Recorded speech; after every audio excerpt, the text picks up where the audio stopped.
بسم اللہ الرحمن الرحیم۔ السلام علیکم to all my YouTube viewers. Hopefully کہ آپ سب ٹھیک ٹھاک ہوں گے اور میں بھی آپ کی دعاؤں سے بالکل ٹھیک۔ آج ہم پیٹ کے کیڑوں کی وجوہات، علامات اور مؤثر دیسی طریقہ علاج کے بارے میں جاننے والے ہیں۔ اس سے قبل کہ ہم نسخہ کی طرف چلیں، ہمیں یہ جاننا ہوگا کہ یہ کیڑے کتنی اقسام کے ہوتے ہیں۔ تو ناظرین، پیٹ میں پڑنے والے کیڑے عموماً 3 اقسام کے ہوتے ہیں۔ یہ پیراسائٹس ہوتے ہیں۔ انسانوں کے علاوہ اسی طرح کے اقسام حیوان اور نباتات کو بھی متاثر کرتی ہیں۔ یہ کیڑے پن ورم، ہک ورم اور راؤنڈ ورم کے نام سے جانے جاتے ہیں۔ بچوں میں سٹارٹنگ انفیکشن پن ورم سے ہوتا ہے۔ راؤنڈ ورمز کا جائے مقام جینونم یعنی چھوٹی آنت ہے۔ یہ ہر عمر کے افراد کے لیے نقصان کا باعث ہیں۔ خواتین میں تو یہ اندام نہانی میں خارش اور انفیکشن کے ساتھ ساتھ بے اولادی کا سبب بھی بن سکتے ہیں۔ خون چوسنے والے کیڑوں کی تیسری قسم ہک ورم ہے، جس کا مقام چھوٹی آنت ہے اور اس کے ساتھ یہ پینیٹریٹ بھی کرتے ہیں، یعنی یہ کیڑے پھیپھڑوں، گلے اور جگر کے انفیکشن کا باعث بھی بنتے ہیں اور ایک سے دوسری جگہ موو بھی کرتے ہیں۔ یہ کالے، سرخ اور پیلے رنگ کے ہو سکتے ہیں۔ ان کی شکل ہک کی مانند ہوتی ہے۔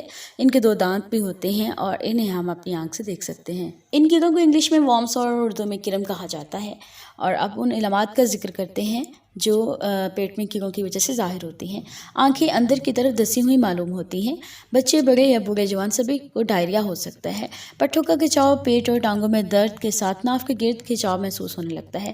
منہ کا ذائقہ خراب اور سانس بدبودار ہو جاتی ہے۔ کھانا زیادہ کھانے کو دل کرتا ہے مگر صحت کمزور رہنے لگتی ہے۔ تھکاوٹ، سر چکرانا اور درد کے ساتھ اداسی چھائی رہتی ہے۔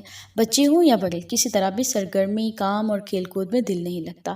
بچے دانت پیسنے لگتے ہیں، آنتوں میں زخم ہونے لگتے ہیں، وزن کم ہو جاتا ہے، ہلکا بخار اور طبیعت میں گرانی رہتی ہے اور مقد کے مقام پر خارش ہوتی ہے۔ رفع حاجت کے دوران خارش، جلن اور تکلیف ہوتی ہے اور رات کے وقت سونا انتہائی محال ہو جاتا ہے۔ یہ تو تھی کچھ علامات جو پیٹ میں کیڑے پڑنے کی وجہ سے ظاہر ہوتی ہیں۔ اب ان وجوہات کو بھی جانتے ہیں جن کی بنا پر پیٹ میں کیڑے پڑتے ہیں۔ تو بچوں میں کھٹی میٹھی ٹافیاں، چاکلیٹس، بیکری آئٹمز اور میٹھے مشروبات پینا اچھا معمول لگتا ہے۔ بس پیٹ کے کیڑوں کی یہی ابتدا ہے۔ اس کے علاوہ جوہروں، تالابوں کا گندا پانی پینا اور ان میں ہاتھ پیر مارنا، کھیلنا اور ان میں نہانا، یہ پیراسائٹس ورمز کو جسم میں داخلے کی ایک واضح اجازت ہے۔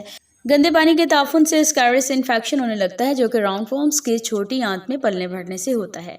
اسی طرح مٹی پر ننگے پاؤں چلنا اور کھیل کود سے پیروں کے تلووں اور سانس کے ذریعے انسائکلوٹومائسس انفیکشن کا خطرہ بڑھ جاتا ہے اور انہی ورمز کے انسانی جسم میں داخلے سے پلنے بڑھنے کی پریشانی بڑھ جاتی ہے۔ دائمی قبض، باسی غذا اور معدے کا تعفن پیٹ کے کیڑوں کا پسندیدہ مسکن ہے۔ تو دیسی جڑی بوٹیوں سے طریقہ علاج جاننے کے لیے ضروری ہے کہ آپ ہمارا چینل سبسکرائب بھی کر لیں، بیل آئیکن بھی پریس کر لیا کریں تاکہ تمام آنے والی نیو نوٹیفیکیشنز آپ تک بآسانی پہنچ سکیں۔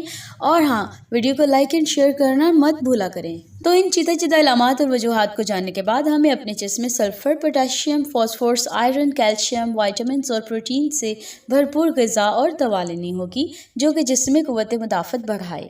تو پیٹ کے کیڑوں کو مارنے کے لیے ایسا ہی ایک اینٹی سیپٹک، اینٹی مائکروبیل اور اینٹی پیراسائٹک ہربل نسخہ پیش خدمت ہے۔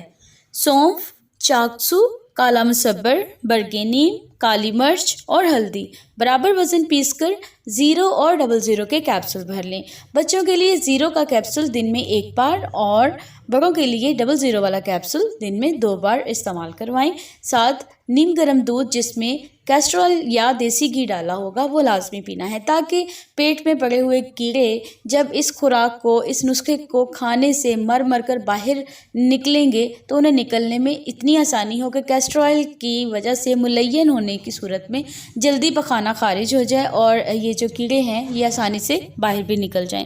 اسی نسخہ کو گوندھ کر چنے برابر گولی بنانے کے لیے کریلے کا پانی استعمال ہوگا اور مقدار خوراک وہی ہے جو پہلے بتا دی۔ یہ دیسی اور ہوم ریمیڈی استعمال کرنے کے ساتھ آپ دن میں 1 بار آڑو کے پتوں کا جوشاندہ پی سکتے ہیں۔ آڑو، پپیتا، کروندہ اور ہاضم پھل اور غذا کھائیں۔ کھانے میں زیتون کا تیل مفید ہے اور میٹھا کرنے کے لیے خالص شہد استعمال کر سکتے ہیں۔ مقد میں جلن اور شدید خارش کو فوری آرام کے لیے سرسوں کا تیل لگائیں۔ خشک بادی، کھٹی اور ثقیل غذاؤں سے پرہیز کریں۔ اسی امید اور دعا کے ساتھ ویڈیو کا اختتام کروں گی کہ یہ ویڈیو بھی آپ کو گھر بیٹھے بہت فائدہ دے گی اور پسند بھی آئے گی۔ کمنٹس باکس میں اپنی رائے کا اظہار ضرور کیا کریں تاکہ نت نئی ویڈیوز کا سلسلہ آپ کی پسند کے مطابق جاری رہے۔ اپنا بہت سا خیال رکھیے گا۔ اللہ حافظ۔